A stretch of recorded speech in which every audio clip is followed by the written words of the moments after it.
मैं अमन पसंद हूँ, मेरे शहर से दंगा रहने दो, लाल और हरे में मत बांटो, मेरे छत पे तिरंगा रहने दो, मेरे छत पे तिरंगा रहने दो।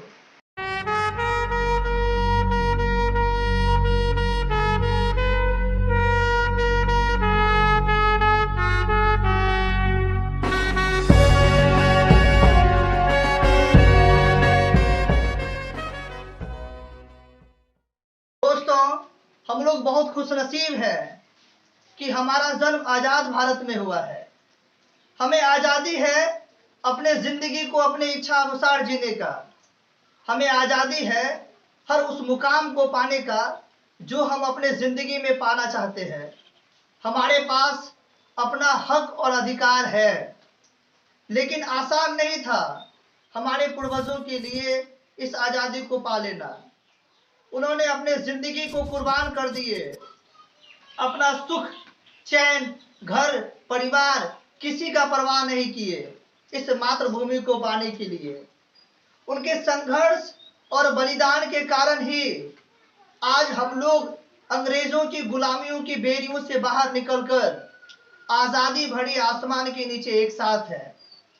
हमारे देश के वीरों ने अपनी जान की आहुति दे दी, क्योंकि हम लोगों को जिन चीजों से लगाव होता है, जिन चीजों से जुड़ाव होता है, जिन चीजों से स्नेह और प्यार होता है, हम लोग किसी भी हालत में उसे खोना नहीं चाहते हैं। मैं इस बात को स्पष्ट करने के लिए आपके सामने एक कहानी प्रस्तुत करना चाहता हूं कि एक बार किसी जंगल के एक वृक्ष में आग लग गई। यह देखकर एक साधु ने वृक्ष पर बैठे सभी पक्षियों से कहा कि आग लगी इस वृक्ष को, जलने लगे सब पात, पंछी तुम क्यों नहीं उड़ते जब पंख तुम्हारे साथ। तो साधु का बात सुनकर सभी पक्षियों ने उत्तर देते हुए कहा कि फल खाए इस वृक्ष के, गंदे किए सब पात, अब यही हमारा धर्म है, जलेंगे इसके साथ। अब यही हमारा धर्म है, जलेंगे इसके साथ। एक बेजुबान को अपने स्थान के प्रति इतना बड़ा वफादारी, फिर तो हम इंसान हैं। हम लोग नमन करना चाहते हैं अपने देश के वीर जवानों को, हम लोग नमन करना चाहते हैं अपने देश के किसानों को, हम लोग नमन करना चाहते हैं अपने देश के पुलिस प्रशासन को, जो खुद के जान पर खेलकर हमें महफूज रखते हैं ताकि हम अपने घरों में सुरक्षित रह सके, ताकि हम अपने घरों में चैन से रह सके। मैं बस इस संदर्भ में यही कहना चाहूंगा कि हम भारतवर्ष का हरदम अमिट सम्मान करते हैं, यहाँ की चांदनी मिट्टी का ही गुणगान करते हैं। हमेशा अपने वतन, अपने मातृभूमि के लिए काम आऊं, दिल में बस यही अरमान रखते हैं, दिल में बस यही अरमान रखते हैं।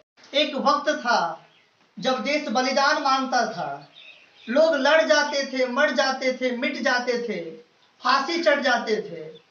ये उस वक्त की देशभक्ति की कसौटी थी। लोग अपना देशभक्ति सिद्ध कर रहे होते थे।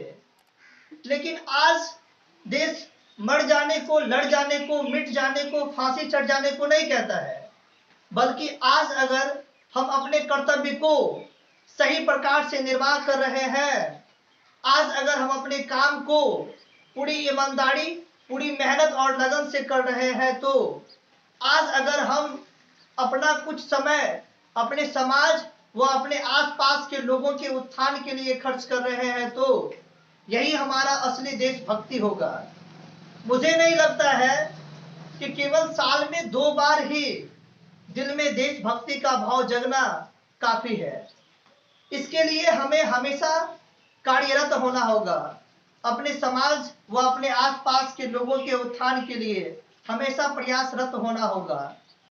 आज भी हमारा देश आजादी के इतने साल बाद भी उस मुकाम को हासिल नहीं कर पाया है जिसका यह रियल में हकदार है।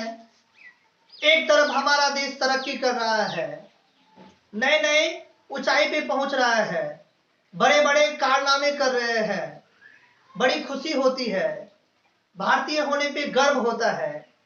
लेकिन दूसरी तरफ हमारे देश के कई कड़वे सच और समस्याएं हैं जिन्हें हम देखना नहीं चाहते हैं। आज भी हमारे देश के 22% आबादी भूखे, बेबस, बेघर, तड़पते सोने पर मजबूर है। आज अगर गांधी, भगत, तिलक, बोस, मौलाना आजाद जिंदा होते तो हम उन्हें क्या जवाब देते? क्या उन्होंने आजादी की लड़ाई लड़ते हुए ऐसे भारत का सपना देखा था जहां अमीरी और गरीबी के बीच दिन प्रतिदिन खाई बढ़ती जा रही है, अमीर और अमीर होते जा रहे हैं, गरीब और अधिक गरीब होता जा रहा है।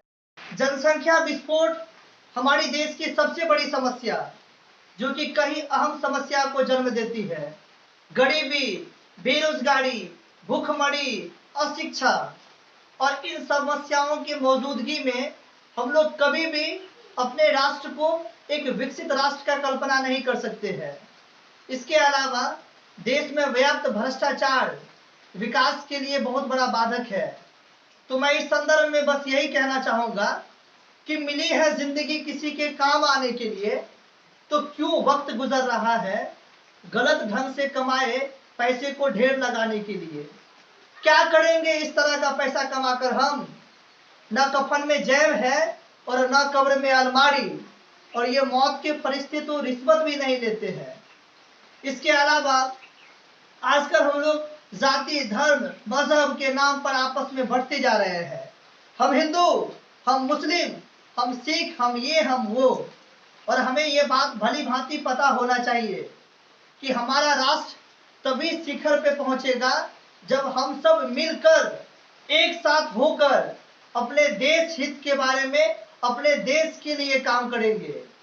आपस में बढ़ते जा रहे हैं।